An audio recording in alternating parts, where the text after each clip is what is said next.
ang mga kwento ng pag-ibig, kwento ng buhay at kwento ng pag-asa dito sa Barangay Love Stories. Love Stories.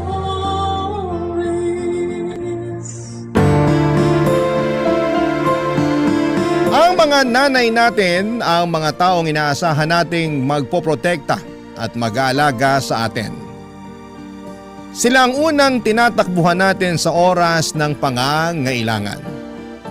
Pero may mga pagkakataon na sila din ang magdudulot ng pinakamatinding sugat sa ating puso dahil sa mga pinili nila sa buhay.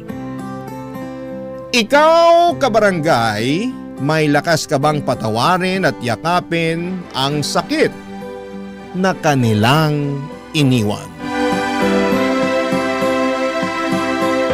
Dear Papa Dudut, magandang araw po sa inyong lahat at sa mga kapwa ko kabarangay. Matagal na po akong taga-suporta ng Barangay Love Stories. Dahil may katrabaho po ako dati na palaging nakikinig sa inyong mga kwento sa YouTube. Dahil sa kanya, nagsimula na rin po akong makinig sa Barangay Love Stories. Ang kwentong ito ay isang bahagi ng aking buhay na tanging ang aking mommy at kapatid lamang ang nakakaalam.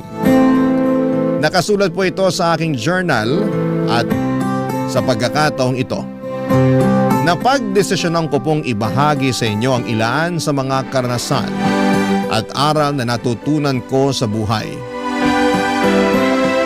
Alam niyo po yung feeling na mas lalong gumagaan ang lahat tuwing may nakakausap ka tungkol sa problema mo. Kaya po ako sumulat sa inyo kasi gusto ko pong maramdaman ulit yung feeling na yon. Ako po si Jasper. Lumaki po ako sa isang pamilya na malayo sa karaniwang buhay ng marami. Noong pinanganak po ako ay tila hindi pa ganap na handa ang mami ko na maging isang magulang. Maaga po naghiwalay ang aking mga magulang at hindi ko na po nakilala ang aking tunay na ama. Kaya po habang ako'y lumalaki, ang yaya ko po ang madalas kong kasama at kausap sa bahay. Nagbago po ang aming sitwasyon noong pinanganak ang kapatid ko, si Dylan, na ang tatay ay isang Amerikano. Ngunit hindi rin po nagtagal at naghiwalay din si mami at ang tatay ni Dylan. Habang lumalaki po ako ay unti-unti kong napapansin na parang mas paborito ni mami si Dylan. Aaminin ko po na sobrang nasasaktan ako tuwing napapansin ko po ito.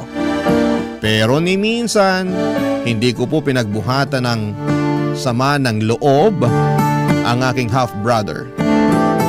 Sa katunayan po ay hindi ko na rin po naramdaman na magkaiba pala kami ng ama. Para sa akin ay si Dylan ang kapatid ko at wala po akong ibang nararamdaman kundi ang pagmamahal at pagkalinga sa kanya, Papa Dudut.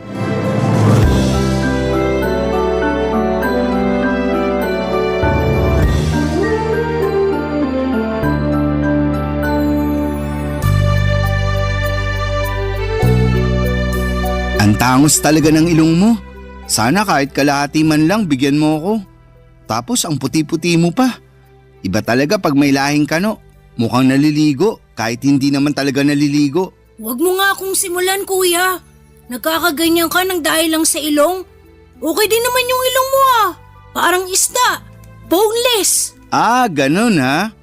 Dylan, ayaw ko sanang sabihin to sa'yo pero sa tingin ko ito na yung tamang oras para malaman mo ang buong katotohanan. Sana maintindihan mo na hindi madali sa akin na sabihin to sa'yo. 2 years old ka lang noon nung napulot ka ng kasambahay natin sa basurahan. Hindi alam ng kasambahay natin kung ano ang gagawin niya noong mga panahon na yun. Kaya si mami na ang nagpaubaya at nagpalaki sa'yo. Ano nga akala mo sa akin 5 years old? Hoy, lumang tugtugi na yan.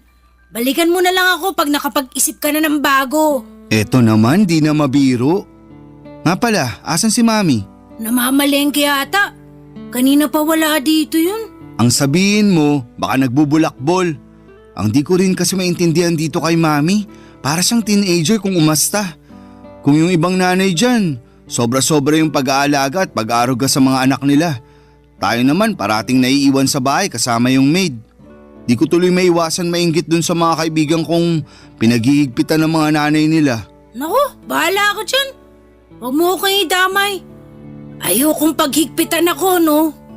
Tsaka isa pa, ayaw mo nun? Pwede tayong kumain at maglaro ng video games buong maghapon. Kung sa bagay, pero mas maganda sana kung may tatay tayong kasama dito, no? Ay, yang si Mami talaga. Sana naman makahanap na siya ng matinong lalaki. Oo nga, di ko pa talaga nararanasan yung pakiramdam na magkaroon ng isang ama. Pareho lang naman tayo. Yung tatay ko di ko na rin naabutan. Tapos yung tatay mo naman, sobrang bata mo pa nun. Di nga nagtagal ng 1 month yun dito sa bahay. Mabait pa yung tatay ko, kuya. Ewan, di ko rin masabi. Pero ang natatandaan ko, parati silang nag-aaway ni Mami. Tas kadalasan, nasa terrace yung tatay mo umiinom at nagyoyosi. Ikaw Pilipino, ako naman Amerikano. Ano kaya magiging lahi ng susunod nating kapatid, kuya? German? Japanese? O Canadian? Ano sa tingin mo?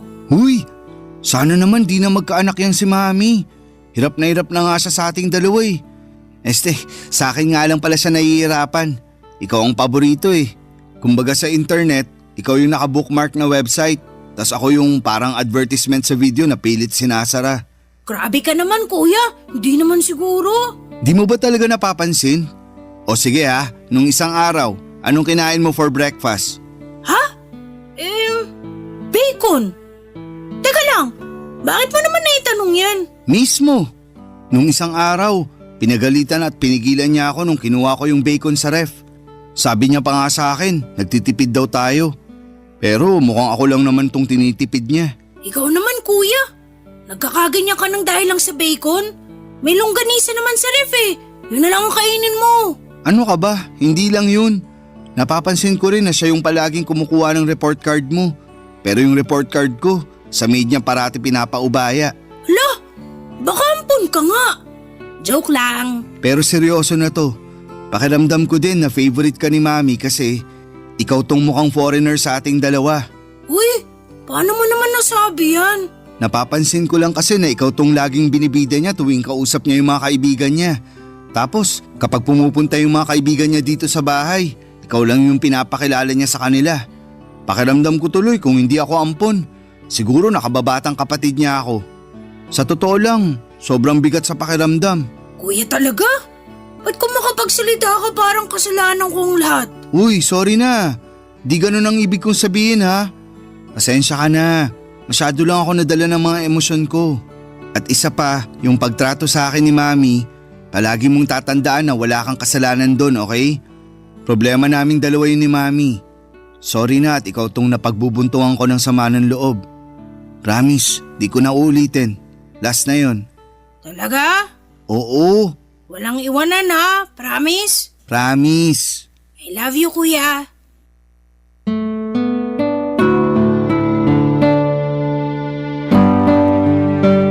Ganyan kami ng kapatid ko, Papa Dudut. Laging nag-aasara, nag-aaway pero grabe. Sobrang mahal namin ang isa't isa. Kahit halos 6 na taon ang agwat ng edad namin, pakiramdam ko ay parang 1 taon lang ang pagitan namin. Siguro ay dahil alam naming pareho na kami lang din ang magtutulungan sa huli. Kasi tulad ng sinabi ko, si Mami palagi namang lumalabas. Tapos yung maid na lang yung nakakasama namin sa pang-araw-araw. Kaya kami ni Dylan magkasama sa lahat ng oras, pagkain, laro, problema. Lahat ng maliliit at malalaking bagay ay magkasama kami. Pero bigla po nagbago ang sitwasyon nang nakilala ni Mami si Nathan, isang French na hindi nagtagal ay naging boyfriend niya. Hindi ko talaga maintindihan yung nararamdaman ko ng mga panahong yon. Parang naghahalo-halo yung takot, pagwo-worry, at hindi ko alam kung matutuwa ba ako o mababahala. Sa totoo lang, sa pagkakakilala ko kay Mami, akala ko ay hindi rin magtatagal yung relasyon nila. Kasi hindi siya yung tipo ng tao na basta-basta magpapadala sa isang relasyon. Pero sa kabila ng lahat, At the end of the day ay masaya kami ni Dylan kasi naging mabait naman si Nathan sa amin. Hindi nagtagal ay nag-live-in na rin sila sa bahay na inuupahan namin. At doon ko na-realize na tila ba isang malaking pagbabago yung pagpasok niya sa buhay namin. Akala ko ay magiging one big happy family na kami. Yung tipong magkakasama kami masaya at walang sagabal. Pero laking gulat ko nang matapos ang 6 na buwan, may sinabi si Mami sa amin ni Dylan na talagang bumasag sa puso ko. Yung tipong hindi ko alam kung papaano tatanggapin. Kasi parang lahat ng pangarap at inaasahan ko ay bigla na lamang nawasak. Ipinagtapat ni Mami sa amin ni Dylan na balak niyang ikasal kay Nathan sa France. Nung una'y natuwa pa ako para kay Mami kasi syempre masaya akong makita siyang masaya. Lalo na't si Nathan naman ay naging mabait sa amin. Pero hindi yon ang talagang bumasag sa puso ko. Yung sumunod na sinabi ni Mami ang nagdulot ng pasakit na hindi ko alam kung papaano ko haharapin, Papa Dudut.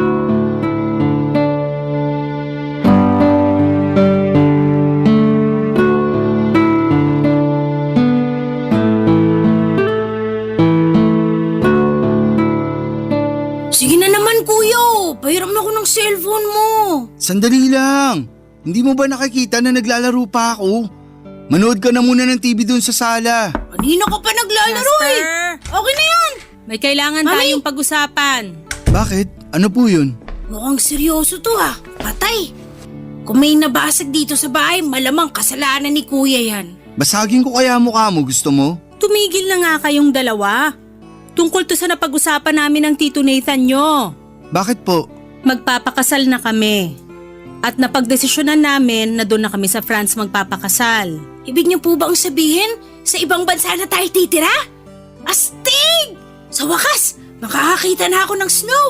At napagkasunduan rin namin ng Tito Nathan nyo na si Dylan na muna ang dadalhin namin. Ano? Dylan, lumabas ka na muna. Pero kuya... Sige na, please. Sige na anak, iwan mo na muna kami ng kuya mo. Okay po.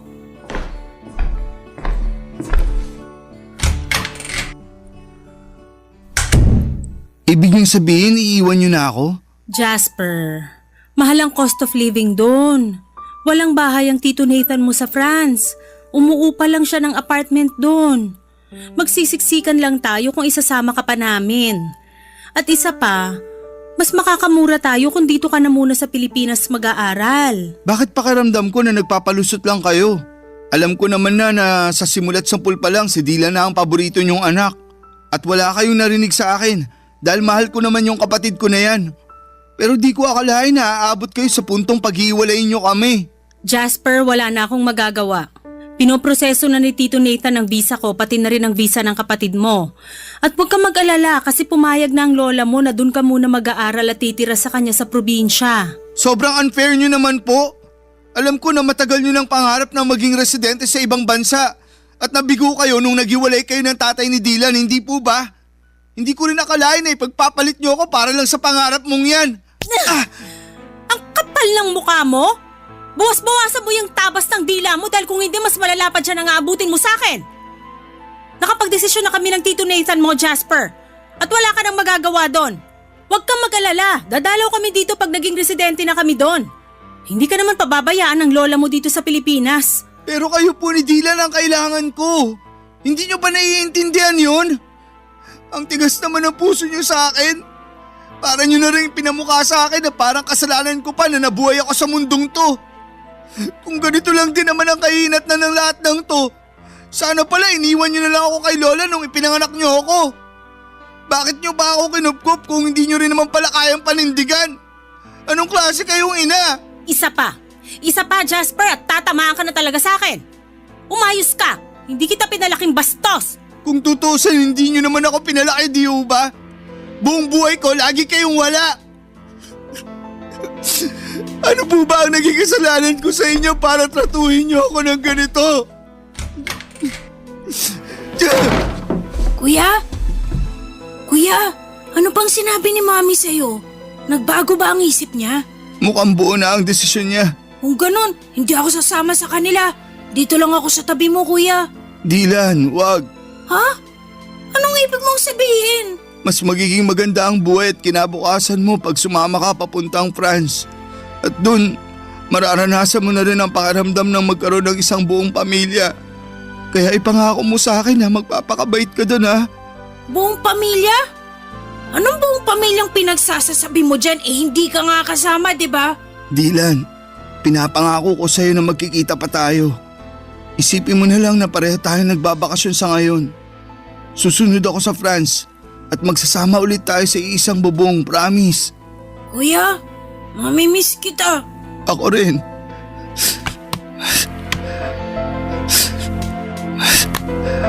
Oh, eto. Kunin mo. Ano to, kuya? Sa'yo na yung cellphone ko. Para naman may remembrance ka sa akin. Ingatan mo yan ha. Oo, iingatan ko to. Thank you, kuya. Pero paano ka? Doon na daw ako kay Lola titira eh. Sigurado naman ako na may cellphone yun. O siguro magpapabili ako sa kanya. Ewan ko. Basta, huwag kang mag-alala. Dahil tatawagan pa rin kita, okay? Kuya, mamimiss kita. Payakap ako.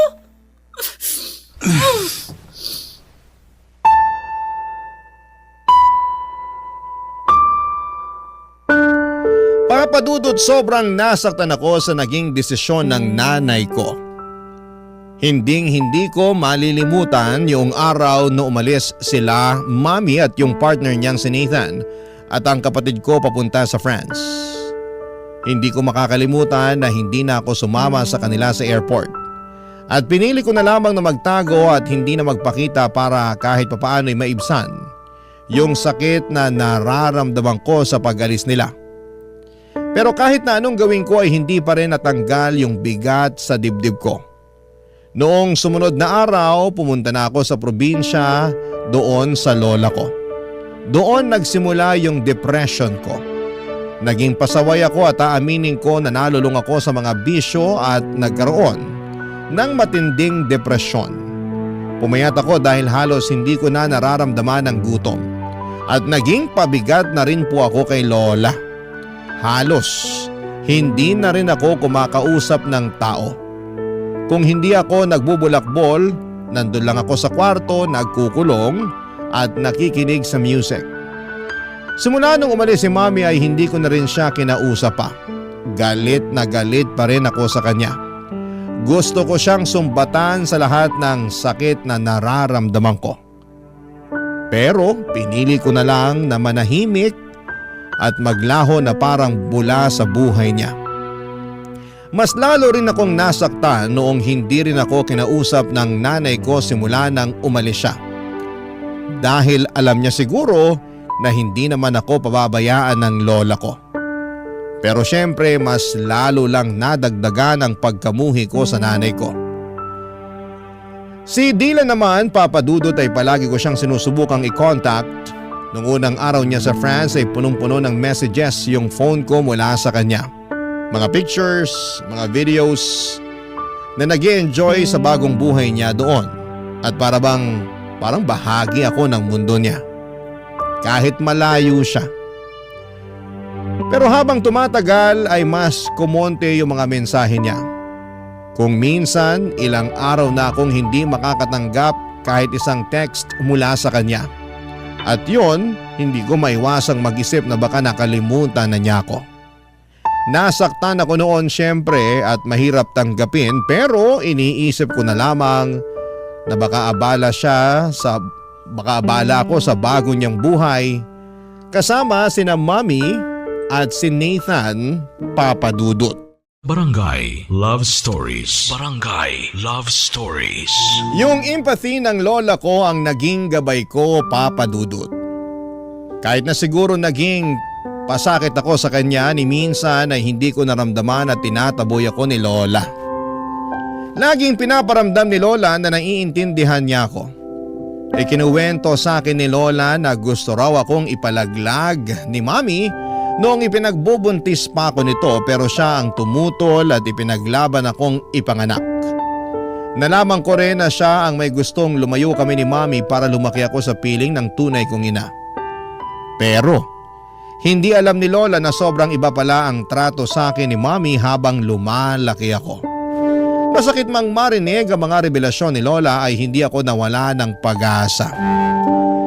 Dahil sa pagmamahal ni Lola ay nagpatuloy ako sa pag-aaral at nakapagtapos ng Bachelor of Science in Software Engineering. Niyaya ko pa siya na tumira sa syudad pero mas gusto niyang manatili sa probinsya. Tinanggap ko na lamang ang desisyon niya pero araw-araw pa rin siyang kinukumusta sa pamamagitan ng cellphone. Bumalik ako ng syudad at pinalad na makapasok sa isang kilalang kumpanya at nag-ipon. Isa sa mga layunin ko noon ay makita si Mami at si Dylan. Aaminin ko na may mga hinanakit pa ako kay Mami pero handa na akong lunukin ng pride ko, Papa Dudut. Matagal na kasi ang mga nangyari at ang tanging hangad ko na lamang ay magkaayos kami at makasama sila, lalong-lalo na po si Dylan, Papa Dudut.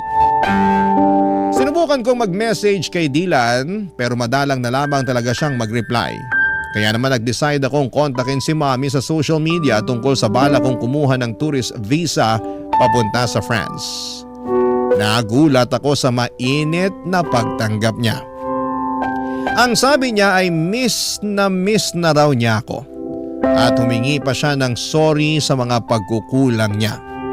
Pinatawad ko siya at naramdaman ko na parang naghilom na ang mga sugat ko. Nag-file ako ng 3-week leave na approve at natuwa pa ako nang ma-approve ang visa ko. Kaya makakapunta na ako sa bansang bahagi ng Europa kasama na ang France. Agad ko itong binalita kay Mami at sobrang saya niya para sa akin, Papa Dudut.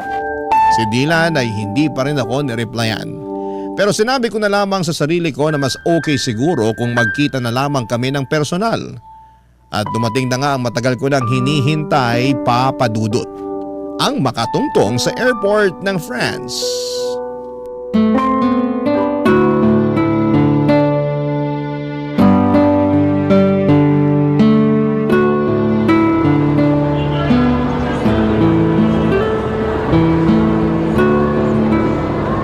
Jasper! Mami! Dylan! Namiss ko kayo, sobra! Namiss ka rin namin, anak. Ang laki-laki mo na. Ito rin si Dylan, oh. Halos hindi ko na nga makilala. Mas matangkad pa siya sa akin. Huy, kumusta ka na? Namiss kita sobra. Ano ba? Nasasakal ako. Ay, sorry, pasensya ka na. Masaya lang talaga ako at nagkita na rin tayo. Uy, ikaw ba't bihira ka na lang mag-text sa akin? Di mo na rin sinasagot yung cellphone mo tuwing tumatawag ako. Alam mo, konti na lang magtatampo na talaga ako sa'yo. Jasper, pwede ba? Pagod ako. Mami, mauna na ako sa kotse. Sige anak, hintayin mo na lang kami ng kuya mo. Mami, may problema ba si Dylan? Bakit nanlalamig siya sa akin? Tapos Jasper pa talaga yung tawag niya sa akin Naku na, hayaan mo na muna yung kapatid mo na yon. Pagod lang yun kasi late na natulog. Pero syempre, ginising ko siya ng maaga at pinilit ko siyang samahan ako dito sa airport. Kaya pala. Pero bakit Jasper lang yung tawag niya sa akin kanina? Aaminin ko, medyo nasaktan ako dun. Nak, sobrang magkaiba kasi ang kultura dito sa France at doon sa atin sa Pilipinas. Dito kasi sa France, walang kuya-kuya at ate-ate. First name lang ang tawagan ng mga magkakapatid dito. Ano ba yan? Sobrang nakakapanibago naman. Mabuti na lang talaga at marunong pa siya magtagalog. Aba, syempre naman. Hindi ako nagfe-French kapag kausap ko yung kapatid mo na yan. Kasi ayoko na makalimutan niya yung lengguwahe natin. Mabuti naman po kung ganun. Pero Mami, siguro ang galing nyo na ni Dylan mag-French, no? Oo naman. Sa katunayan nga, mas magaling pang mag-French ang kapatid mo kaysa sa akin Napakatalinong bata. Sobra! Kahit nung bata pa yan, sobrang hanga na ako dyan Nga po pala, may kailangan akong sabihin sa inyo. Ano yon, Nak? Huwag po kayong mabibigla ha. Naaalala niyo po ba yung hotel na nireserve ko para sana sa 2 linggo na stay ko dito sa France? Oo. Bakit? Ano po kasi, kinancel ko po yung reservation ko sa hotel na yon. Nag-request po ako ng refund. Ha? Bakit mo naman ginawa yun, nak? Mami, tatapatin na po kita. Gusto ko po sana magstay sa apartment nyo nakasama ka at si Dylan. Ano? Ay, anak naman eh. Hindi kalakihan yung tinitira namin na apartment. Hindi ka magiging komportable doon. Maghanap ka na lang ng ibang hotel, tutulungan kita. Kahit ako na ang magbayad. Mami, ganito kasi yan. Sa 2 linggo ko na stay dito, ayoko naman po magmukmok sa hotel. Gusto ko po kayong makasama ni Dylan sa bawat segundo, minuto at oras. Kaya please na po, Mami. Pumayag na po kayo. Ay, kahit kailan ka talaga, oo. Napaka-independent mo na pero parang bata ka pa rin kung umasta. So, ibig sabihin ba niyan pumapayag na po kayo? May magagawa pa ba ako? Salamat po, Mami. I love you. Pero ipapaalala ko lang sa'yo na wala kaming guest room sa apartment na yon. Doon ka na matutulog sa kwarto ni Dylan pero single bed lang yon. Okay lang sa akin kahit sa saig na po ako matulog. Loko-loko ka talagang bata ka. May extra foam naman doon eh. Yun na munang ipapagamit ko sa'yo. Thank you po. Nga pala, Mami. Kumusta kayo ni Nathan? Okay naman po ba kayo? Ah, yung Tito Nathan mo? Okay naman kami. Bakit mo naman natanong yan? Wala lang po. Matagal-tagal na rin kasi nung huli ko siyang nakita. Sa tingin niyo po ba, okay lang sa kanya na doon na muna ako tutuloy sa apartment? Ayan tayo eh. O diba sana naisip mo yan bago mo kinansela yung reservation mo dun sa hotel? Ibang klase ka talagang bata ka. Mami talaga. Sigurado akong mabibigla yon. Pero huwag kang mag-alala. Ako na ang magpapaliwanag sa kanya. Thank you, Mami. Kaya mahal na mahal ko po kayo eh. Naku, nambola pa.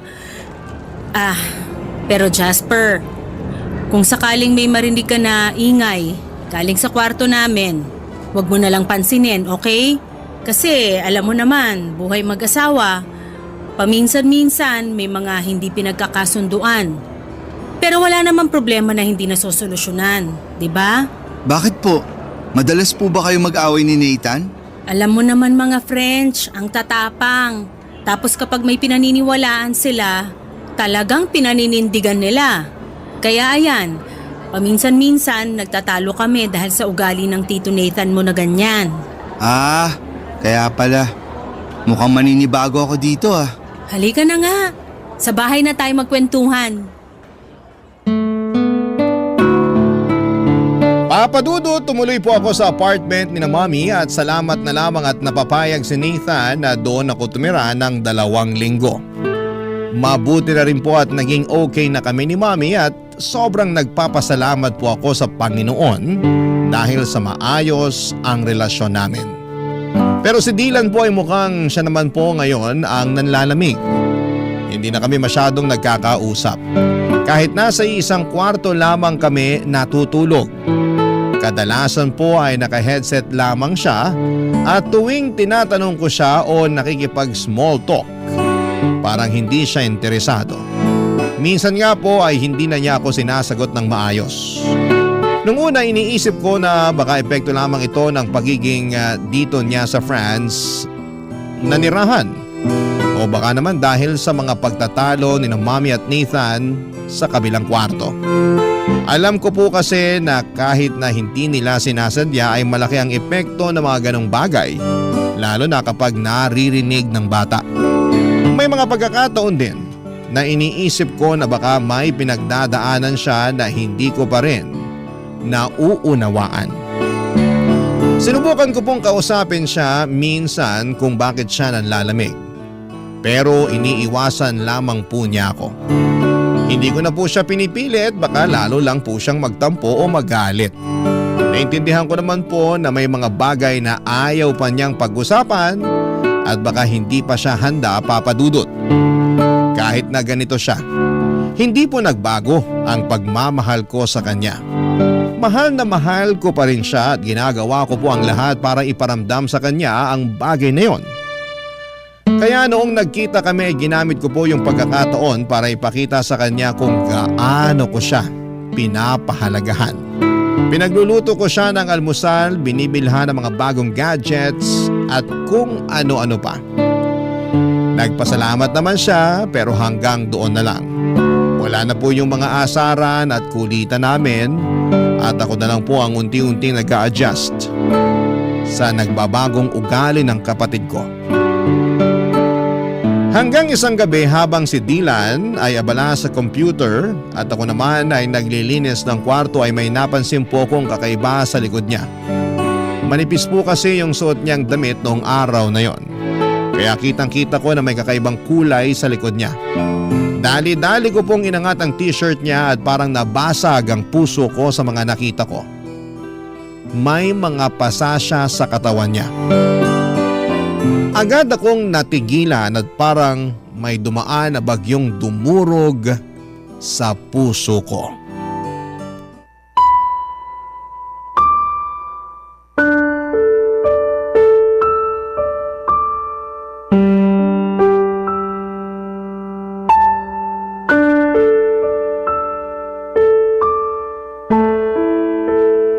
Dylan, ano yan ha? Ba't ang dami mong pasa? Ang OA mo naman, pwede ba huminahon ka? Wala to. Nadulas lang ako sa CR nung isang araw. Dylan, wag mo akong gawing tanga. Alam ko yung pinagkaiba ng pasa na galing sa aksidente at pasa na sinadya. Sino may gawa nito sa'yo ha? Magsalita ka. Ano bang pakialam mo, ha? Ipapaalala ko lang sa'yo, Jasper, hindi kita kapatid. Hindi tayo lumaki sa iisang bahay. At higit sa lahat, magkaiba tayo ng tatay. Kaya utang na loob, lubayan mo na ako, tigilan mo na yung pagpapanggap mo na concern ka sa akin. Seryoso ka? Talaga ba, Dylan? Ang sakit mo naman magsalita. Ganyan na ba talaga kasama ang tingin mo sa akin? Ni minsan hindi ko inisip na magkaiba tayo ng tatay. Simulat sa pool, kapatid na buo ang tingin at turing ko sa'yo. Ba't ka ba nagkakaganyan ha? Ano bang nagawa akong kasalanan sa'yo para kamuhian mo ako ng ganito katindi? Nangako ka sa akin dati na susunod ka, di ba? Nangako ka na magkikita tayo ulit pero pinaasa mo lang ako. Ang tagal ko naghintay, nagmukha akong tanga. Hanggang napagod na lang ako. Napagod ako sa walang katapusang paghihintay dun sa pangako mong napako. Pero nandito na ako ngayon, di ba? Dylan naman. Hoy, wag ka nga umasta na parang kasalanan ko kung bakit ako nagkakaganito. O nandito ka nga, pero iiwan mo rin naman ako pagkatapos ng 2 linggo eh. Sana hindi ka na lang pumunta dito. Nagsayang ka na ng oras, nagsayang ka pa ng pera. Dylan, makinig ka. Please, wag mo namang isumbat sa akin yung pagkakalayo natin. Wala ni isa sa atin ang ginusto na mangyari yun. Akala mo ba hindi ako nasaktan na pilit akong inilayo sa nag-iisa kong kapatid? Durog na durog ako nung umalis kayo. Hindi ko alam kung paano ko hinarap ang bawat araw na wala ka sa tabi ko. Pero wala na akong magawa nun. Kaya tiniis ko, Dylan. Tiniis ko yung sakit na yun. Kasi alam ko na mas magiging maganda ang buhay mo dito. At alam ko na mas makakamit mo yung mga pangarap mo dito. Kahit kailan, hindi ko pinangarap na mabugbog ng asawa ng nanay ko. Teka lang, si Nathan? Siya ang may gawa nito sa'yo? Magbabayad siya sa ginawa niya sa'yo. Hayop siya? Hayop! Teka lang, kumalma ka nga. Masyado kang mainit eh. Makinig ka sa akin. Kung ano man yung ginagawa niya, hayaan mo na. Huwag ka na makialam. Mamaya madamay ka pa eh. Dylan, magpaliwanag ka. Bakit niya nagawa sa ito? Kailan nagsimula to? Paano? Sabihin mo na sa akin, parang awa mo na. Ay, sa akin niya binubunton yung galit niya kasi hindi siya mabigyan ni Mami ng anak. Wala naman kaming magawa ni Mami. Kailangan namin ng tulong niya eh. Kasi gusto namin maging legal na residente dito. Matagal ng pangarap ni Mami yun. Buwisit na pangarap yan. Wala man lang bang ginawa si Mami para ipagtanggol ka? Alam ni Mami lahat ng ginagawa sa akin ni Nathan. Pero wala nang pag-asa si Mami. Palagi na lang niyang pinagtatanggol yung asawa niya. Kesyo unawain ko na lang daw kasi nga may pinagdadaanan. Bakit di mo agad sinabi sa akin to? Bakit? May magagawa ka ba? Kung sinabi ko sa ito noon pa? Kung makaasta ka para kang hero ah. Wala ka rin namang magagawa eh. Di ba? Eto ba ang dahilan kung bakit di mo sinasagot mga messages at tawag ko sa'yo? Dahil mas pinili mong sarilinin ang lahat ng problema mo? Oo. Napakatanga ko! Napakabobo ko! Napakalaki kong gago! Dapat andito ako noong mga panahong kinailangan mo ko. Dapat nandito ako noong mga panahong kinailangan mo ng taong magpoprotekta sa'yo. Dapat nandito ako noong mga panahong wala kang karamay at kinailangan mong ilabas lahat ng sakit ng dahil sa lahat ng pinagdadaanan mo. I'm sorry, Dylan. Patawarin mo ako. Hindi mo kailangan humingi ng tawad. Pasensya ka na kung pinamukha ako sa'yo na kasalanan mo lahat kung bakit nangyayari to. Ang importante, hindi ka na ulit masasaktan ng animal na yon, naiintindihan mo? Alam mo kung ano yung pinakamasakit para sa akin? Yung simula pagkabata natin, ikaw yung paboritong anak ni Mami pero hindi ka man lang niya nagawang ipagtanggol sa hayop na Nathan na yon. Hindi ko alam kung paano natiis ni Mami yung ganitong klaseng sitwasyon, Dylan. Hindi ko na talaga kaya dito. Sasama na ako sa'yo. Parang awa mo na isama mo ko. Sorry kung hindi kita pinakitunguhan agad ng maayos. Ang totoo niyan, gustong gusto na kitang yakapin nung unang araw pa lang na nagkita tayo dun sa airport. Pero nilamon kasi ako ng inggit eh. Nilamon ako ng lungkot. Naiinggit ako kasi malaya mo nagagawa lahat ng mga bagay na gusto mo. Habang ako, malaimpyerno yung buhay ko dito. Kung ako ang papipiliin, mas gugustuhin ko na ako na lang sana'y naiwan sa Pilipinas eh. Dylan, alam kong alam mo na kung may paraan lang para pagbaligtarin ko ang sitwasyon nating dalawa. Matagal ko na yung ginawa. Mahal na mahal kita, kuya. Mahal na mahal kita, Dylan. Sobra. Huwag kang mag-alala. Iuwi na kita sa Pinas. Kayo ni Mami. Wala nang dahilan para manatili pa kayo dito. Hindi na ako makakapayag na saktan ka pa ng hayop na yon. Salamat, kuya.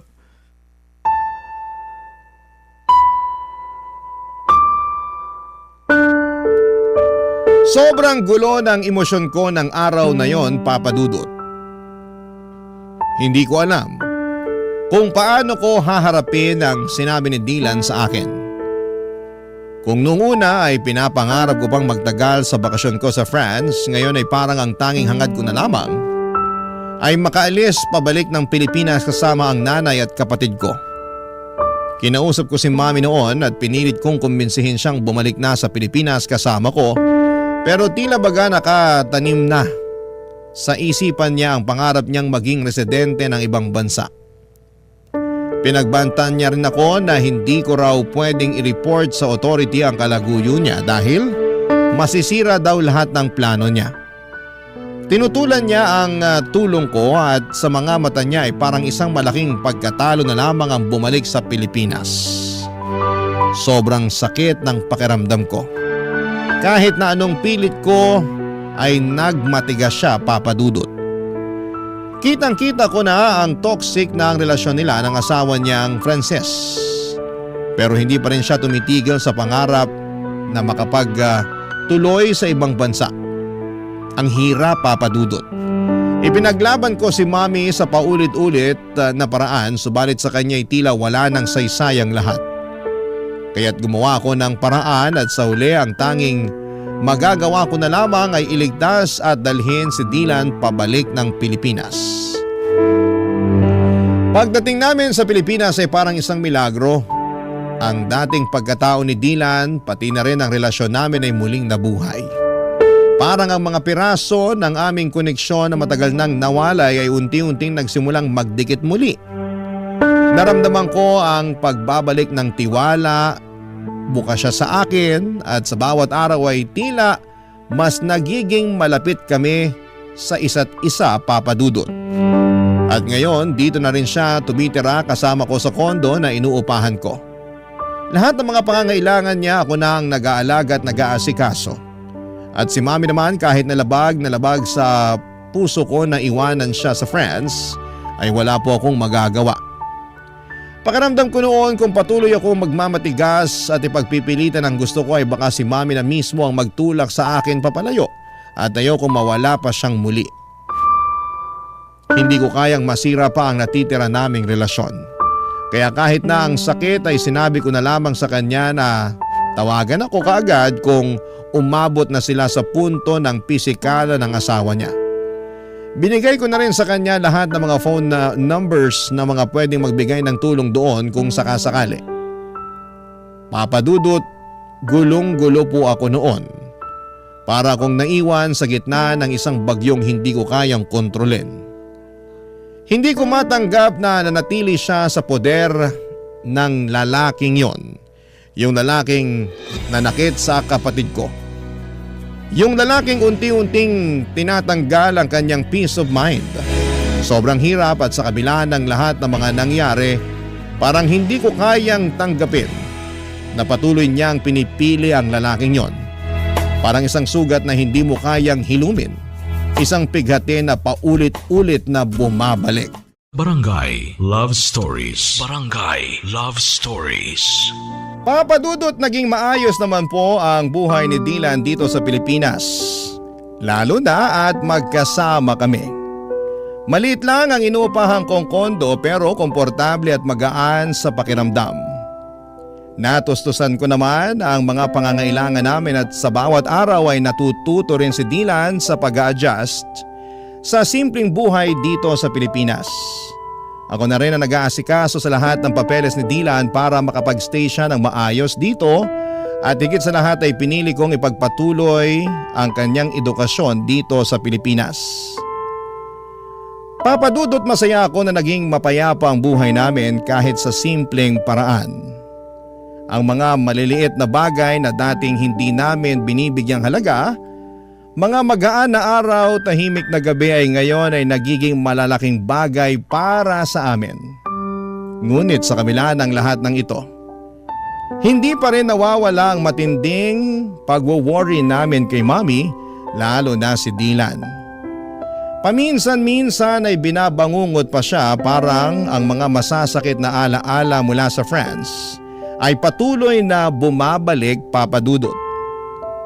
Parang hindi siya makaalis sa mga trauma na iniwan sa kanya ng mga nangyari doon.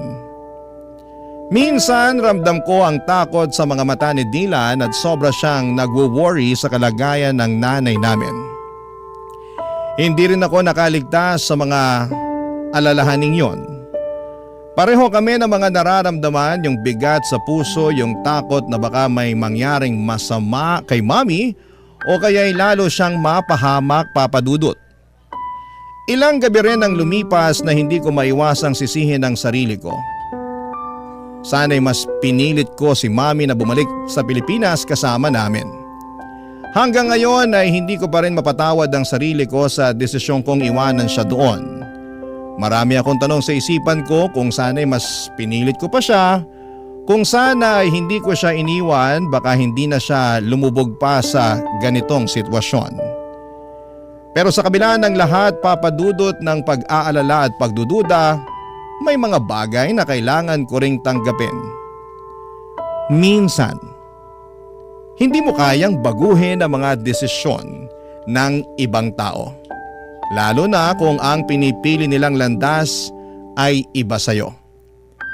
Ngunit kung may isang bagay man na hindi ko pagsisisihan, yon ay ang desisyon na dalhin si Dylan pabalik ng Pilipinas.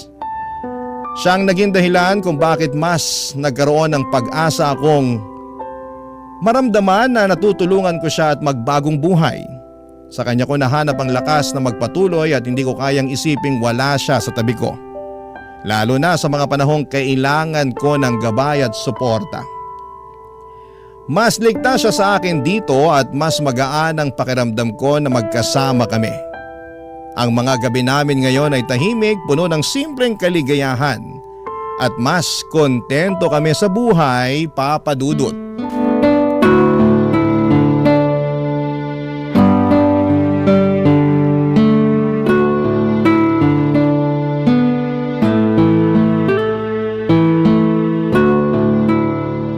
Kuya, Oh, Dylan, ano yun?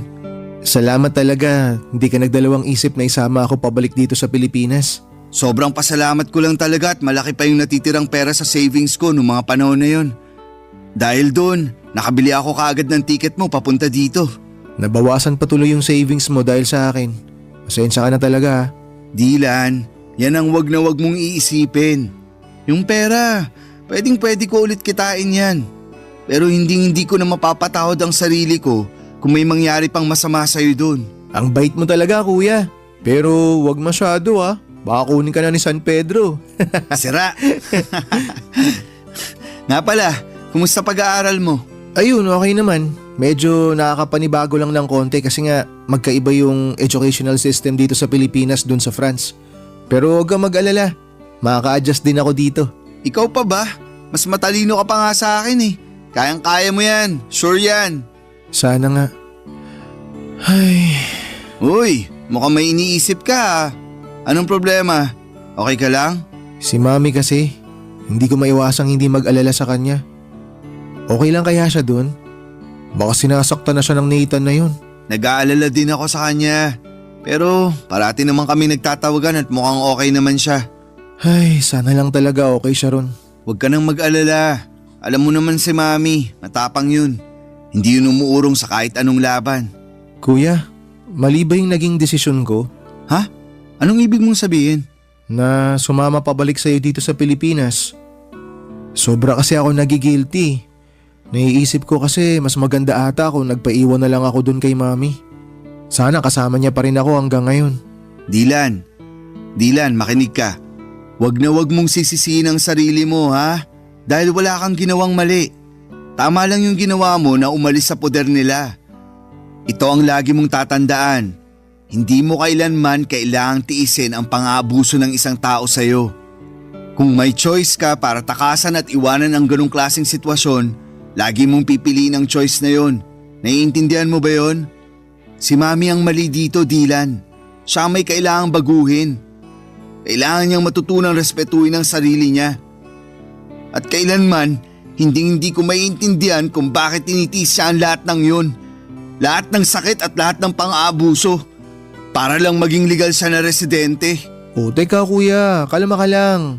Huwag ka masyado magalit. Siya na mismo ang nagpapahirap sa sarili niya. Hindi ko na talaga alam kung anong nangyayari sa kanya. Dilan, hindi niya nakikita na ang kalayaan at ang respeto sa sarili mas mahalaga kaysa sa papel na pinapangarap niya. Kuya, sa tingin mo, babalik pa kaya si Mami dito? Huwag kang mag-alala. Hindi ko titigilan si Mami hanggang sa makabalik siya dito. Ako na bahala doon ha. Mag-focus ka na lang sa pag-aaral mo. I'm sorry. Masyado ako nagiging emosyonal. May iba tayo. Sigurado ako matutuwa si Lola pag nakita ka niya. Pupunta tayo kay na Lola this weekend, okay? Sige, tara! Nakaka-excite! Baby pa ata ako nung huli ko nakita si Lola eh. Oo. Sigurado ako magugustuhan mo dun sa probinsya. Sariwang hangin, maraming puno, at higit sa lahat, walang traffic. Hindi na ako makapaghintay. Alam mo kuya, hindi ko akalain na darating pa pala tong panahon na to. Ako din, Dilan. Alam ng Diyos na ilang beses kong pinagdasal na sana magkita tayo ulit. At ngayon na magkasama na tayo, babawi ako sa napakaraming taon na nawala sa atin. Tama kuya, sangayon ako dyan. Pero alam mo, pwede ka namang bumawi sa akin ngayon eh. Bila mo ka ng bagong cellphone kuya, bawi ka na. Ayan tayo eh. Sige na kuya, uugod-ugod na tong phone ko eh. Ang bilis na malobat. Tsaka kailangan na talagang palitan. Kuya, please naman. Bila mo na ako ng bago. Ay, sige na nga. Buksan mo yung drawer ko. May cellphone ako doon na hindi ko na masyadong nagagamit. Sa'yo na yun. Nice! Salamat kuya, the best ka talaga. Ayos, may bago na akong cellphone. Ay kuya, sandali lang. Diyan ka lang ha, may papakita ako sa'yo. Ano yan? Oh, naalala mo pa ba to? Teka lang. Ito yung bigay ko sa'yo na cellphone bago ka pumunta ng France ha. Buhay pa pala to? Oo kuya, talagang tinago ko na maigi to. Medyo matagal-tagal ko nang hindi nagagamit kasi sobrang luma na. Pero inalagaan ko to. Grabe! Hindi ko akalain na naitabi mo pa pala yan. Akala ko matagal nang nasira o nawala yan eh. Kasi tong cellphone na to, hindi lang basta gamit to. Ito yung alaala na naitago ko na kahit na malayo tayo sa isa't isa, kahit na anong mangyari, may mga bagay na hindi talaga magbabago. Dilan, thank you at hindi mo kinalimutan ang pagiging magkapatid natin. Salamat din kuya. Kasi dahil sa'yo, natutunan ko kung paano maging matatag. Ikaw rin yung nagturo sa akin kung paano lumaban. Kung wala ka, baka hindi ko rin nahanap yung lakas para makausad ako sa mga nangyari. Na-realize ko rin na walang laban ang hindi natin kayang pagtagumpayan basta magkasama tayo. Ikaw talaga, isa na lang at maniniwala na talaga ako sa'yo. Kanina pa tayo nagdadramahan dito eh. Pahag na nga lang. I love you kuya. Love you too. Sa mga panahong yon, Papa Dudo talagang naghinom ang mga sugat namin ni Dylan. Mas naging matatag ang aming pagsasamahan bilang magkapatid. Tahimik na ang buhay namin at sa wakas ay nakaramdam kami ng kapayapaan, isang uri ng katahimikan na matagal na naming hinahanap. Hindi na rin kami palaging nag-aalala kay Mommy kasi parati kaming nagtatawagan at mukhang okay naman siya. Kahit nasa malayo siya, pero kahit na medyo mas tahimik na ang lahat, hindi ko pa rin kayang alisin sa puso ko ang pag-asa na balang araw ay ilalayo ko si Mommy sa kinakasama niyang French. Hindi ko talaga kayang patawarin ang ginagawa ng asawa ni Mommy sa kapatid ko. At kahit gaano kalayo or katagal ay hindi ko pa rin makakalimutan ang lahat ng sakit na idinulot niya sa aming pamilya. Masaya na rin ako na parang hindi ko na masyadong napapansin na may trauma pa si Dylan. Hindi na kagaya ng mga unang araw niya dito sa Pilipinas na talagang kitang-kita ko sa mukha niya ang mga bakas ng sakit at takot na iniwan ng asawa ni Mommy. Mga emosyon na para bang hindi matitinag. Pero kahit na parang mas okay na siya ngayon, minabuti ko pa rin na dalhin siya sa isang psychologist. Kailangan niyang mailabas ang lahat ng mga negatibong emosyon na naipon niya mula sa mga pinagdaanan niyang trauma. Gusto kong matulungan siya na maghilom ng buo at sana'y magkaroon siya ng lakas na tanggapin lahat ng mga nangyari at makapagsimula ng panibagong kabanata sa buhay niya. Masaya na ako sa takbo ng buhay namin, Papa Dudut. Wala po akong naging problema sa trabaho at si Dylan sa wakas ay nakakapag-adjust na rin sa buhay niya sa school dito sa Pilipinas. Gumagala kami tuwing weekends at doon kami nakakahanap ng bonding, mga simpleng bagay pero puno ng halaga. Bawat araw na magkasama kami tila ba mas napapalalim ang aming samahan bilang magkapatid. At natututo kami na mas marami ng bagay tungkol sa isa't isa. Akala ko ay magiging ganito na lang ang cycle ng buhay namin, tahimik, masaya at magkasama. Hanggang isang araw, may narinig kaming katok sa pintuan ng kondo namin, Papa Dudut.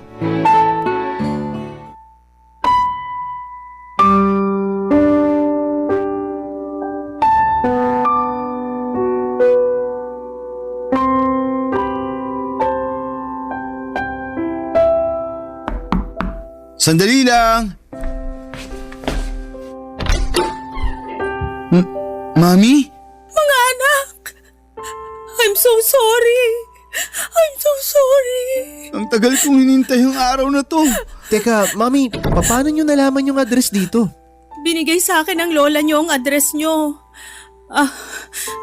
Pasensya na kayo kung hindi ko sinabi na dadating ako kasi sa totoo lang, hindi ko alam kung may mukha pa akong ihaharap sa inyo. Naging makasarili ako. Ako ang dahilan kung bakit tayo nagkawatak-watak. Makinig ho kayo. Tapos na po yun. Hindi nyo na kailangang isipin yun. Ang importante, nandito na po kayo. Hindi ako naging mabuting ina dahil lang sa kagustuhan ko na umasenso at manirahan sa ibang bansa. Naging unfair ako sa inyong dalawa. Mga anak, I'm so sorry.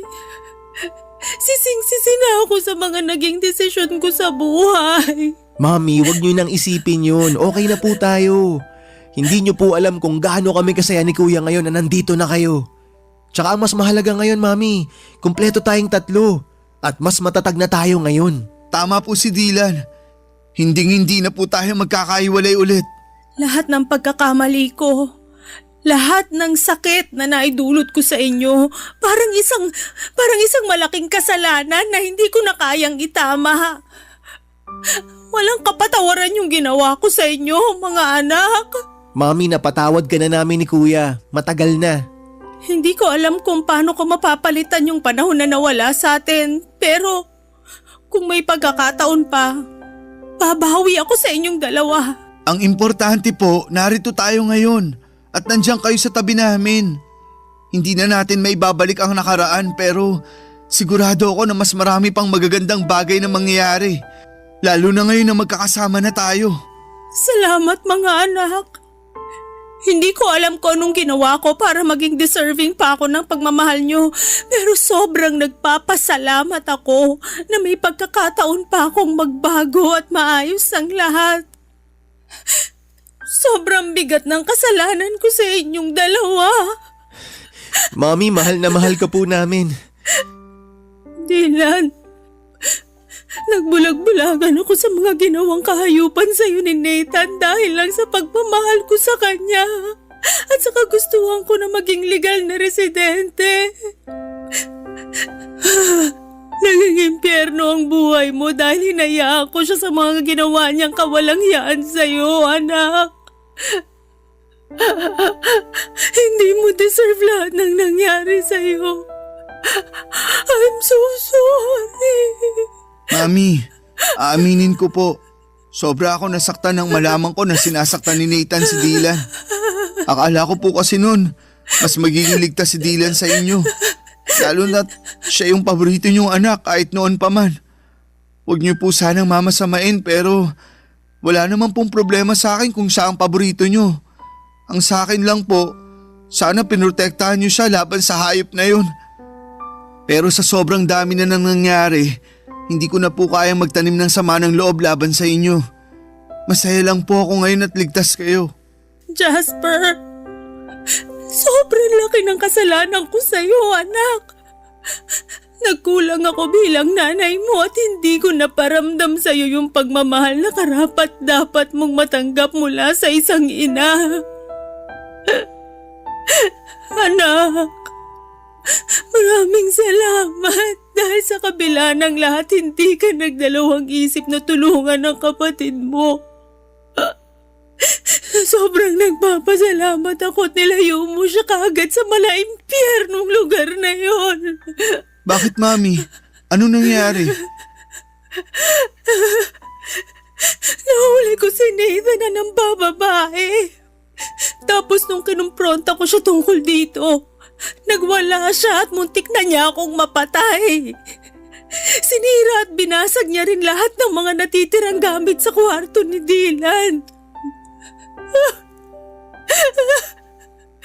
Hindi ko lubos maiisip na baka nasaktan niya ng husto yung kapatid mo kung hindi mo siya sinama pa uwi dito sa Pilipinas. Napakawalang iya niya. Mami, please sabihin niyo sa akin na pinakulong mo na ang hayop na yon. Anak, hindi ko na kaya na makita pa ang pagmumukha niya. Sa mga panahong yon, na-realize ko kung gaano kabigat at katindi ang pagkukulang ko sa inyong dalawa. Wala na akong ibang inisip ng mga panahon na yun kung hindi ang makabawi sa inyong dalawa. Kaya ginamit ko yung natitirang pera ko para makauwi dito sa Pinas. Mami, kailangan nyo na siyang hiwalayan ng tuluyan. Ayoko na magkaroon pa kayo ng kahit na anong ugnayan sa kanya. I-delete nyo na yung phone number niya sa phone nyo. I-block nyo siya sa lahat ng social media.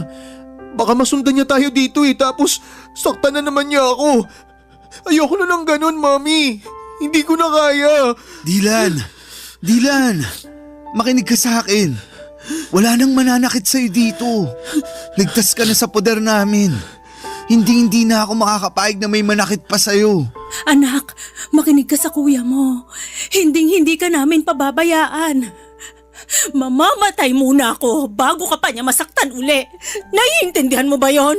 Kuya, Mami, mahal na mahal ko po kayo. Mahal ka rin namin, Dylan. Huwag ka mag-alala, anak.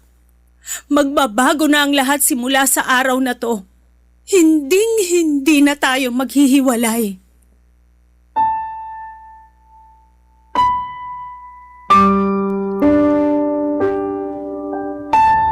Papadudot muli ko na silaya ng mga bakas ng trauma sa mga mata ni Dylan ng araw na yon. Sobrang aking pag-aalala para sa kanya. Ngunit sa tulong namin ni Mami ay unti-unti at tuluyan din niyang nalaman na hindi siya dapat matakot pa. Si Mami po ay nanirahan kasama namin ni Dylan sa kondo na inuupahan namin.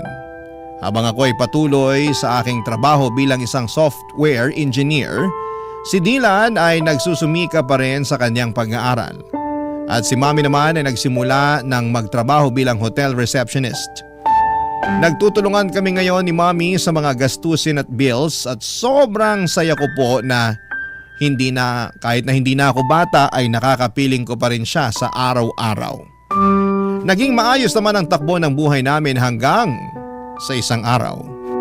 Isang kaibigan ni Mommy mula sa France ang nagbalita na pumanaw na si Nathan dahil sa isang insidente sa bar. Ang mga kwento ng pag-ibig, kwento ng buhay at kwento ng pag-asa dito sa Barangay Love Stories. Love Stories.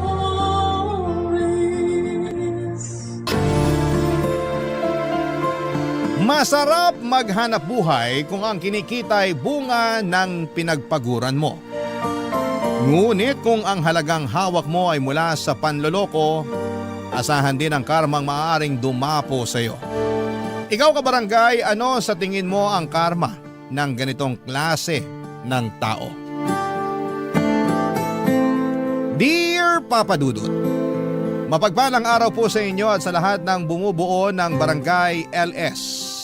Pati na rin po ang mga nakikinig ngayong araw. Magbabaka sakali po ako na mapili at mabasa ninyo ang sulat ko sa mismong araw ng undas. Laking pasasalamat ko po kapag nagkataon. Tawagin niyo na lamang po ako sa pangalang Junie, 29 anyos. Taga-Aklan na po ako ngayon pero nangyari po ang kwento ko noong nakatira ako sa Antique. Lumaki po ako na walang ama. Ang tumayong tatay ko po noon ay yung stepfather ko na si Tito Domeng. Kaya nang mamatay ang nanay ko ay siya na lamang ang naiwan sa akin. Hindi niya ako pinabayaan kahit na hindi naman niya ako kadugo.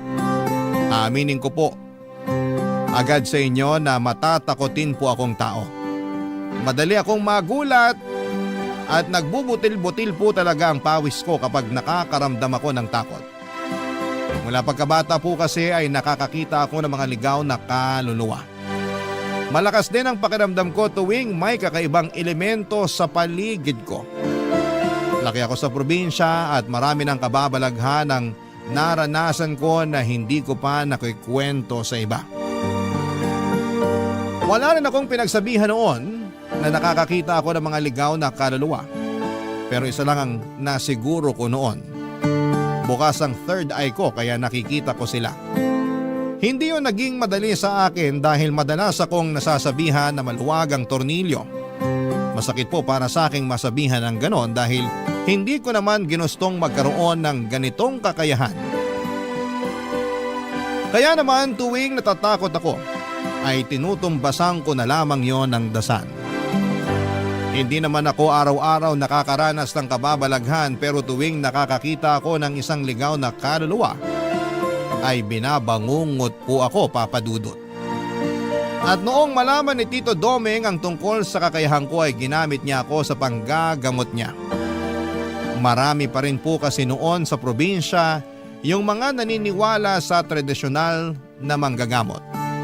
Sa mga ganong manggagamot lumalapit ang mga tao kapag walang sapat na perang pampaospital. At yun nga po ang naging trabaho ng stepfather ko, Papa Dudut. Noong bata pa ako'y bilib na bilib ako sa kanya sa paniniwalang nakapanggagamot nga talaga siya. Pero nang lumaki na't nakapag-isip ng mabuti ay saka ko lang napagtanto na malaking kalokohan lang pala ang lahat, Papa Dudut.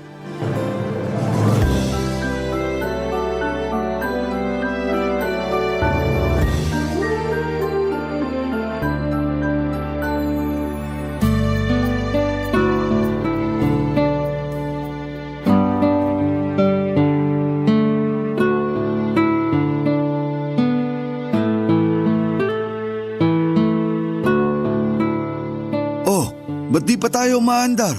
Titingnan ko muna yung gulong, Tito. Flat yata. Ha? Ngayon pa talaga? Pudpud na kasi yung gulong nitong tricycle eh. Sa susunod na linggo ko pa sana balak palitan. Kaso inabutan na ngayon. Paano ngayon yan? Papalitan ko na lang sandali. May dala ka bang ekstrang gulong? May naikarga naman ako sa likod, Tito. Mabuti naman. Bilisan mo na lang. Mag-aalas 11 na ng gabi. Teka, bababa muna ako nang mapalitan mo yung gulong ng maigi. Yung mga gamit mo pang ayos, nadala mo rin ba? Lagi lang naman nandito sa likod yon. Buti na lang talaga naisipan kong ikarga tong gulong kanina. Kung hindi, baka dito na tayo magpapalipas ng gabi. Hindi tayo pwedeng magpalipas ng gabi rito, Juni. Bakit naman, Tito? Basta, Nga pala, Tito. Ano ba talagang sakit nung matandang ginamot nyo kanina? nung matandang babae. Siyempre, nag-imbento lang ako ng sakit. Pero mukhang maayos naman yung kalagayan ng matanda. Dala na lang siguro ng edad kaya nanghihina. Hindi na nga makatayo eh. Ikaw ba naman abuti ng mahigit 80 anyos? Hindi mo ba nakita kanina kung gaano katanda yung Ale? Hindi naman ako pumasok sa bahay nila, kaya hindi ko na nakita yung matanda. Kayo lang naman kailangan dun. Umamin ka nga. Napipilitan ka lang bang sumama sa akin? Paano tayo paniniwalaan ng mga ginagamot ko kung hindi mo ipinapakitang suportado mo ko sa ginagawa ko? Mali naman kasi naman loko tayo ng ibang tao, Tito. Totoong herbal naman yung pinababayaran ko sa kanila. Hindi ko nga lang alam kung magagamot nun yung sakit na meron sila. Pero hindi ko nakasalanan yun. Sila tong may kailangan sa akin. Yun na nga, Tito eh. Kailangan nila kayo kasi wala silang pampaospital. Nagtiwala sila sa inyo. Pero naging katiwa-tiwala ba kayo? Hindi na mahalaga kung nagtiwala sila sa akin o hindi. Hindi ko naman sila gagamutin sa ikalawang pagkakataon. Kung wala akong nagawa para sa kanila sa unang beses na lumapit sila, malamang kukuha na ng panibagong manggagamot yung mga yun. Kaya bakit pa ako mag-aalala? Paano nga kung wala silang makuha? Sa tingin nyo ba, may maitutulong pa yung herbal na ginawa nyo? Nung tinikman ko nga yung laman ng binibenta nyo, oregano lang yung nalasahan ko. Bakit mo kasi tinikman? Sira ulo ka pala eh. Ay, bilisan mo na lang dyan ang makauwi na. Juni, kaninong aso yung nasa may likuran mo? Malay ko po, di naman tayo taga rito. Tsaka, anong aso sinasabi nyo? Wala naman ako nakikita. Tumingin ka sa likuran mo. Anak ng, kanina pa ba yan dyan? Bugawin mo. Baka mamaya, hindi lang basta aso yan. Nasa liblib na lugar pa naman tayo. Wala tayong maihingan ng tulong dito. Shoo! Alis! Umalis ka rito! Hoy! Ano ka ba? Hindi naman umaalis eh. Batuhin mo na. Tito, alam niyo namang may ginagawa pa ako rito eh. Kung kayo na lang kaya bumato. Naduduwag ka lang yata eh. Ay, pambihira naman oh. Bibilisan ko na lang dito para makaalis na tayo. Ano, Juni? Wala na bang ibibilis yan? Tapos na ako, Tito. Pwede na kayong sumakay. Oh, ayos lang ba kayo? Paano ako magiging maayos kung may umaalulong na aso malapit sa atin? Aso lang naman yan, Tito. Tara na, uwi na tayo. Kinilabutan ako ron ah.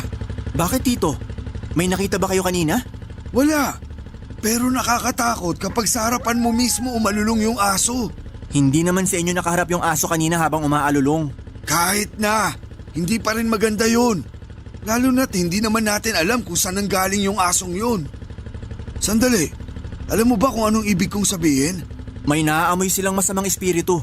Hindi lang yun. May mamamatay rin.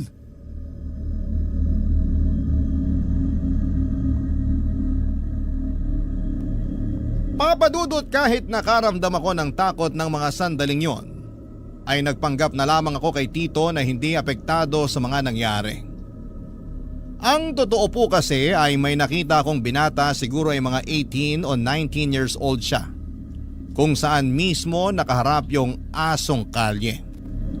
Kahit na hindi ko titigan ay alam kong isa na naman yung ligaw na kaluluwa.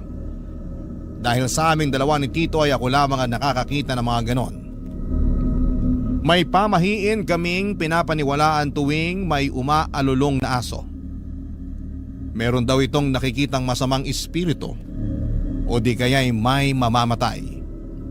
At sa pagkakataong yon ay kami lang naman ni Tito ang magkasama, kaya gano'n na lamang ang kabang naramdaman ko. Dahil sa nangyari ay hindi na naman ako nakatulog ng maayos sa pag-uwi namin. Pasado 12:00 na noon nang lumabas ako ng bahay para manigarilyo. Nakapatay na lahat ng ilaw sa bahay at hindi na ako nag-abala pang buksan dahil wala naman sana akong balak magtagal sa labas. Pero habang nakaupo ako roon at humihit-hit ng sigarilyo ay bigla na lang may humawak sa magkabilang balikat ko. Paglingon ko, wala namang tao. Nang ibalik ko noon ang tingin sa harapan ko ay ramdam na ramdam ko na nagkakabutil-butil na ang pawis ko sa noo. Nang makita ang isang batang lalaki na nanlalalim ang mga mata at maputla ang mga labi niya. Nang kumurap ako ay bigla na lamang itong nawala, Papa Dudut.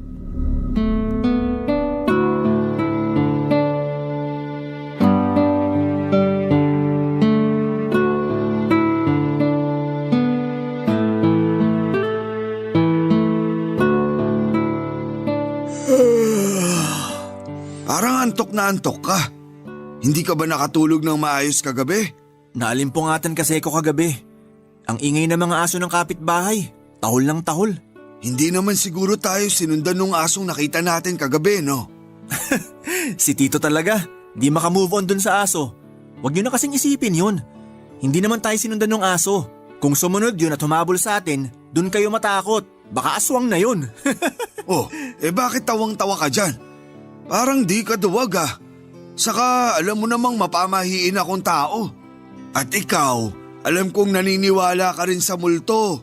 Kaya wag ka nang magtapang-tapangan dyan. Mag-almusal na lang tayo, Tito. Tapos na ako, kanina pa. Kumain ka na dyan. Naglaga ako ng kamote at itlog para sa almusal. Ayusin mo yung sarili mo.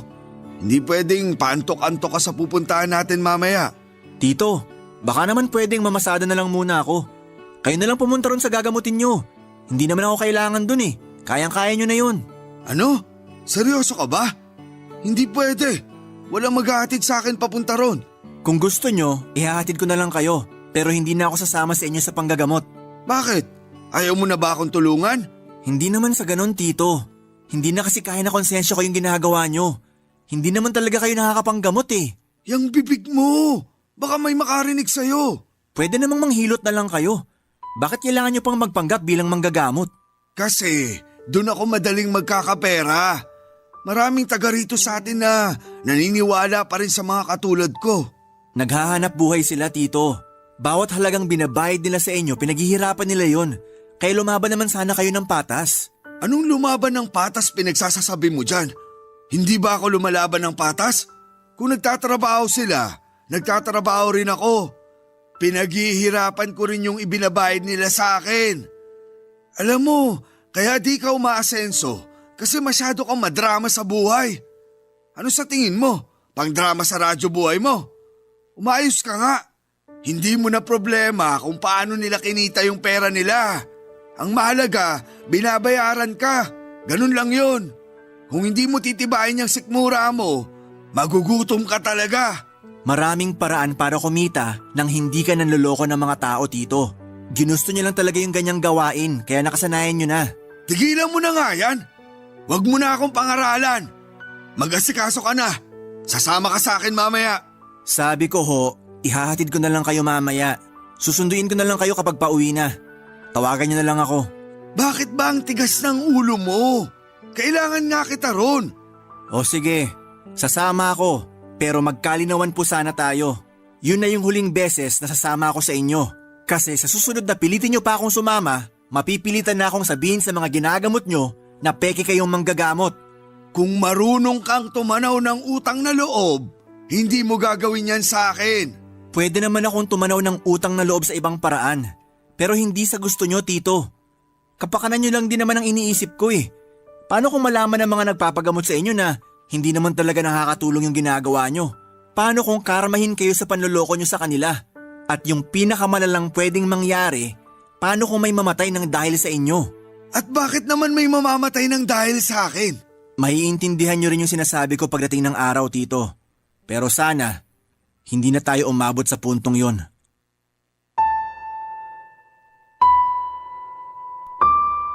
Papa Dudut, ilang beses ko nang sinubukan na patigilin na si Tito sa ginagawa niya. Tuwing may inilalapit sa kanya na may lagnat o pananakit ng katawan, ang matik na sinasabi niya ay napaglaruan daw ng elemento. Minsan naman ay sinasabi niyang may nagbabantay na kaluluwa at doon niya ginagamit ang kakayahan ko. Sinasabi niya na may nakikita akong kaluluwang gumagambala sa kanila kahit na ang totoo ay wala naman talaga. Dahil kung meron man ay hindi na kakailanganin pang magsinungaling ni Tito. Tuwing sinasabi ko sa kanya na ayoko nang sumama sa panggagamot niya ay ginagamit niya ang utang na loob ko sa kanya para hindi ako makawala. Batid ko na may sarili naman akong pag-iisip at kaya ko nang magdesisyon para sa sarili ko, Papa Dudut. Pero hindi ko naman siya magawang iwanan dahil wala na siyang pamilya o malapit na kamag-anak doon sa lugar namin.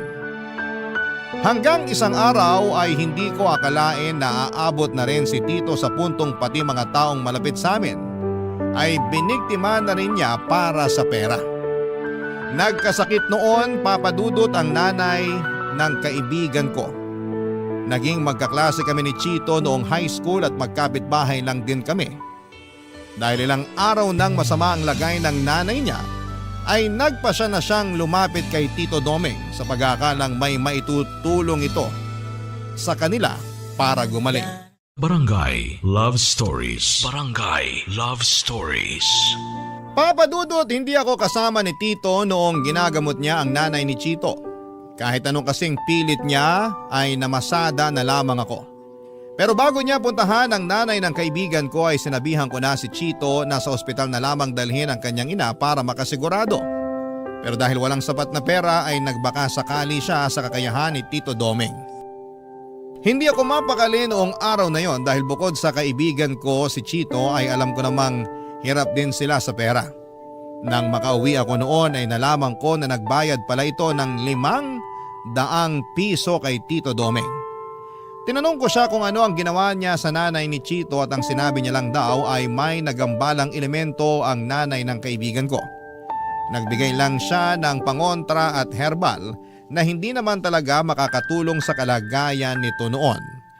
Umasa ang kaibigan ko na magiging mabuti na ang kalagayan ng nanay niya at hindi na kakailanganin pang dalhin sa ospital. Pero ilang araw lang ang lumipas ay pumanaw ito. Huli na nang malaman ni Chito ang sakit na ikinamatay ng nanay niya at hindi ito naagapan.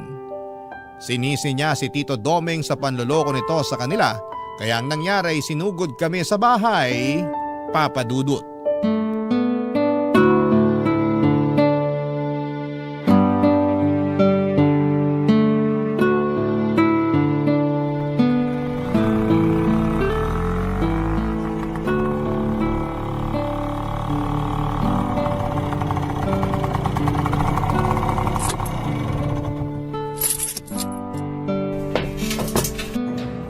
Ay, salamat. Nakauwi rin. Nasaan yung tatay-tatayan mo, manloloko? Sabihin mo gusto ko siyang makausap. Ha? Teka, bakit? Huwag ka na magbahang-bahangan. Sigurado ako na alam mo yung kalokohan na ginagawa ng tatay-tatayan mo. Hindi sa totoong manggagamot, di ba? Peke siya. Pati kami niloko niya. Teka lang tol, huminahon ka muna. Pag-usapan natin to ng maayos. Pag-usapan ng maayos? Namatay yung nanay ko. Nagawan ko pa sana ng paraan na mailigtas siya kung hindi lang sana kami niloko ni Mang Domeng. Tol, sinabihan naman kita, di ba? Sinabi ko na sa'yo na sa doktor mo na lang dalhin nanay mo. Anong gusto mong palabasin? Nakasalanan ko kaya namatay nanay ko? Ako ba yung nanloko dito? Palabasin mo na si Mang Domeng. Siya gusto ko makausap, hindi ikaw. Kauuwi ko lang. Hindi ko alam kung nandyan na siya sa loob. Ano nangyayari dito? Buti naman nagpakita ka. Napakasinungaling mong matanda ka. Sabi mo gagaling ang nanay ko. Tingnan mo kung nasa siya ngayon. Nasa morgue. Teka sandali, bakit naman ako yung sinisisi mo? Ginawa ko lang naman kung anong makakaya ko. Pero hindi ko hawak kung anong magiging kapalaran ng nanay mo, iho. Kung di nyo sana sinabi na gagaling na si nanay, nakagawa pa sana kami ng paraan. Sana sinabi nyo na lang yung totoong kalagayan niya. Hindi yung pinaikot nyo pa kami. Iho, hindi ako doktor na nakakagamit ng mga aparato para matukoy yung sakit ng nanay mo. Nakakapanggamot lang ako base sa kakayahan ko. Kaya hindi mo ako dapat sisihin sa nangyari sa kanya. Masama na yung lagay niya bago mo pa siya inilapit sa akin. Kung talagang malala na yung sakit niya, kahit ilang orasyon pat pangontra ibigay ko sa kanya, wala na ring silbi yun. Kasi wala kayong silbi! Peki kayong manggagamot! Nanluloko lang kayo ng mga tao para magkapera! Iyo, ikinalulungkot ko yung nangyari sa nanay mo. Pero sana, wag mo namang isisi sa akin yung pagkamatay niya. Mananagot ka sa nangyari kay nanay! Tol, Huwag mo na subukan ipagtanggol to matanda! Wala akong kasalanan sa pagkamatay ng nanay mo, Chito. Tanggapin mo na lang na hanggang doon na lang yung buhay niya. Tsaka sa tingin mo, kung nadala mo siya sa ospital nung araw na pinagamot mo siya sa akin, makakaligtas pa siya? Kakailanganin mo muna ng malaking halaga bago siya asikasuhin sa ospital. Nagkamalas-malas lang kasi sa akin pa napatapat. Ako patuloy yung nasisi. Napakawalang puso nyo talaga! Hanggang ngayon ayaw nyo pa rin aminin na nagkamali kayo? Umuwi ka na't asikasuhin mo na lang yung burol ng nanay mo. Huwag kang mag-alala. Magbibigay naman ako ng abuloy. Tito naman, tumigil na kayo. Hindi ko kailangan ng abuloy mula sa inyo! Itabi nyo na lang yon! Kasi baka isang araw, isa naman sa inyo ang mangailangan ng abuloy! Abat, pinagbabantaan mo ba kami? Hindi ko na kailangan gawin yon! Karma na bahala sa inyo! Huwag kayong mag-alala! Magbibigay ako ng pang-abuloy kung sakali! Aalis na ako! Pero tandaan nyo yung mga sinabi ko! Hindi ko gusto tabas ng dila ng kaibigan mong yun, Johnny. Masyadong mayabang. Kung pagbantaan ako, ganun-ganun na lang. Hindi nyo na sana pinatulan. Natural lang na mataas pa yung emosyon ng tao. Isa pa, hindi man kayo yung direktang may kasalanan sa pagkamatay ng nanay niya, may kasalanan pa rin kayo kasi niloko nyo sila. Ay, ganun ba talaga kahirap humingi ng tawad para sa inyo? Imbis na sa sitwasyong to, kayo yung magpakumbaba. Lalo nyo pang pinalala. Papa Dudut, gustuhin ko mang makipaglamay kina Chito ay hindi ko nagawa yon. Sa takot na magkagulo lamang kapag nakita niya ko roon. Inirespeto ko na lamang ang gusto ng kaibigan ko at para makatulong kahit papaano ay palihim akong nagpaabot ng kaunting abuloy para sa yumaon niyang ina. Nakisuyo lamang ako noon sa pinsan niya, ang kaso ay nalaman pa rin niya na sa akin galing ang pera kaya ipinabalik niya, Papa Dudut. Dahil nasa tapat lamang ng bahay namin ang pinaglalamayan, ay hindi ko mapigilang kilabutan tuwing napapatingin ako sa kabaong ng nanay ni Chito. Minsan kasi ay namamalik mata ko. Yung mukha kasi ng nanay niya na nakalagay sa tarpaulin ay parang buhay na nakatitig sa akin. Kung ano-ano ang kababalaghan ng naranasan ko, lalo na noong unang gabi pa lamang ng lamay. Maghahating gabi na kasi noon nang tumayo sa gitna ng kalsada yung aso ng kapitbahay namin at saka sunod-sunod itong umalulong habang nakaharap sa bahay namin. Ayoko na sanang mag-isip ng kung ano-ano, Papa Dudut, pero parang may nais itong ipahiwatig sa amin ni Tito Domeng. Sa ikalawang gabi ng lamay ay hindi na ako nakatiis. Sinubukan ko nang kausapin si Chito para personal na humingi ng tawad sa kanya at magpaabot na rin ng pakikiramay.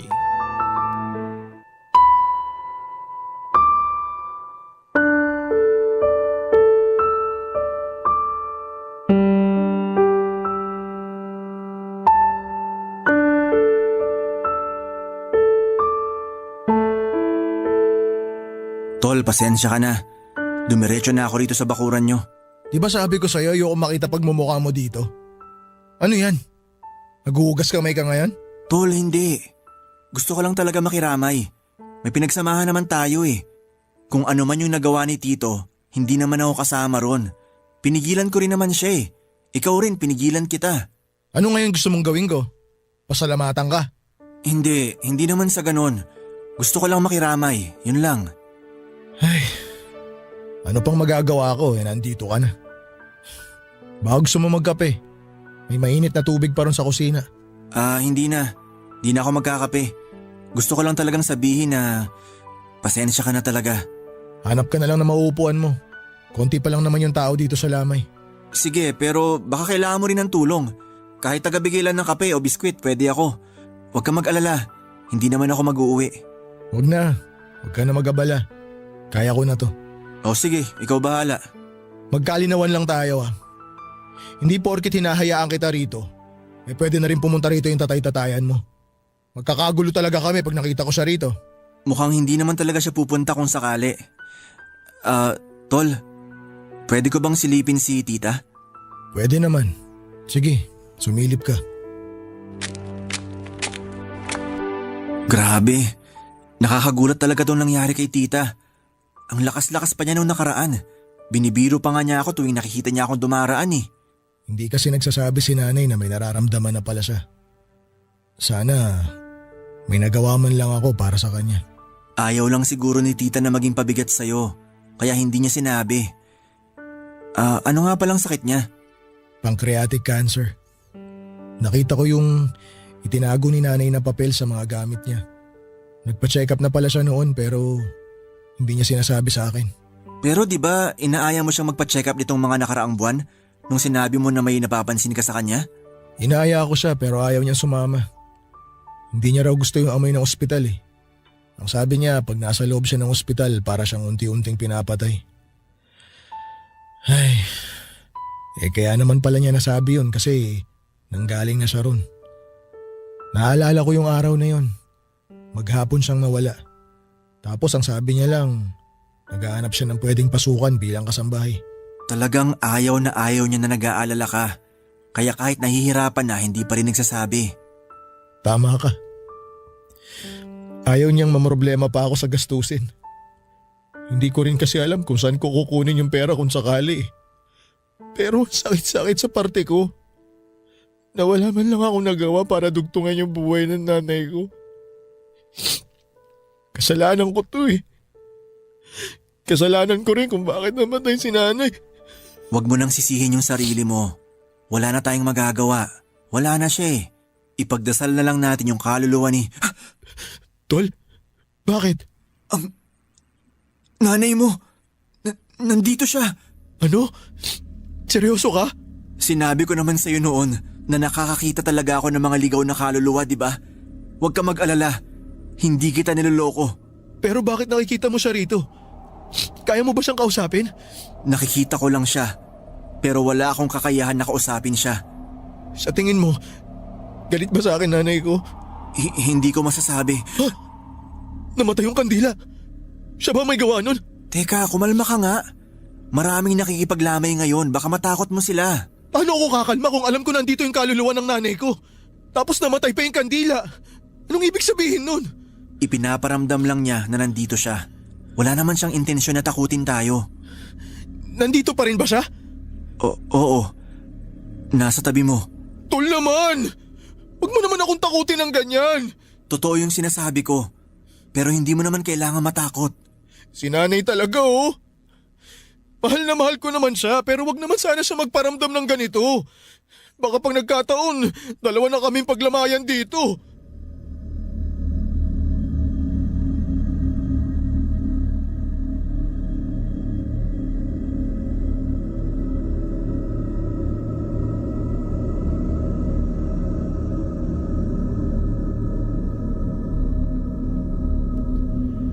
Papadudot, nagtaka po ako noon dahil noong yung kaluluwa ng nanay ni Chito ang nakita ko ay hindi ako nito dinalaw sa panaginip ko.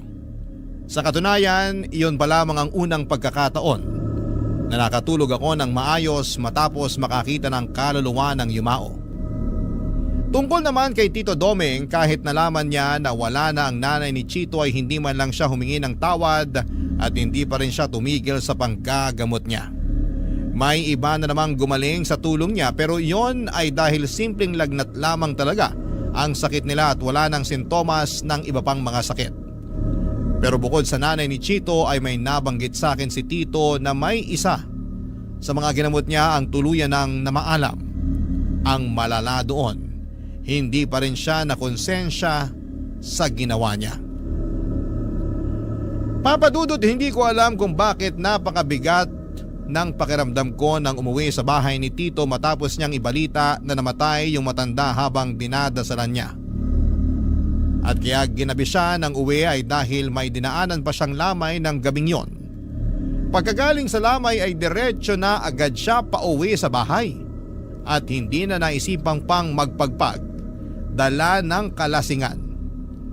Pero ang hindi ko alam, Bukod sa pagsuway niya sa pamahiin tuwing may lamay, may isa pa pala siyang ginawang kalokohan na hindi ko akalain na magagawa niya ng mga panahong yon, Papa Dudut. Barangay Love Stories. Barangay Love Stories. Papa Dudut, nang minsang umuwi si Tito ay nagtaka ko kung bakit may mga dala siyang pagkain. Noong tinanong ko siya kung saan galing yon, ang sabi niya lang ay bigay lang daw yon ng mga ginamot niya. Binigay lamang bilang pasasalamat. Pero syempre hindi ko siya nagawang paniwalaan dahil malakas talaga ang pakiramdam ko noon na may ginawa na naman siyang kalokohan. Ilang araw lang mula nang mapansin ko yung mga dalang pagkain ni Tito Doming ay nalaman ko na nagsusugal na rin pala siya sa mga pinupuntahan niyang lamay, kung saan na siya nakakarating noon dahil sa kaadikan niya sa pagsusugal. Hindi lang yon ang ginawa niya. Inamin niya rin sa akin na noong natalo na siya sa sugal ay natukso siyang kumuha ng